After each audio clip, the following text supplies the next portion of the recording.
嘛，火车跋落马意外已经要1年，即马又搁传讲有司机员无通报行控中心，家己大主大意，甲 ATP 列车自动保护系统关起来。这个司机员伫咧新历8月初6驶火车到沙地厝站，过站无停，敢若因为烦恼会互人罚真重，就安尼甲 ATP 关起来，想要目久倒转去，结果险险弄到后壁，准备要进站一架自强号列车。代替讲已经甲这个司机员暂停伊工课，运安会嘛已经介入调查。调查报告上紧都要半年后才会公开。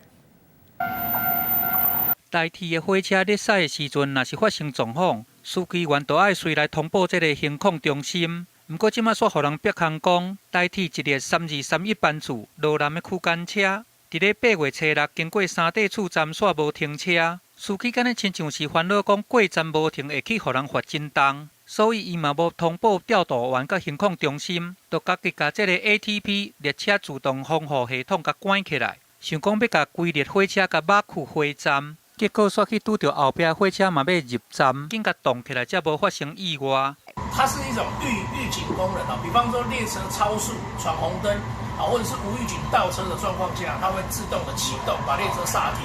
那现在居然说是为了这个是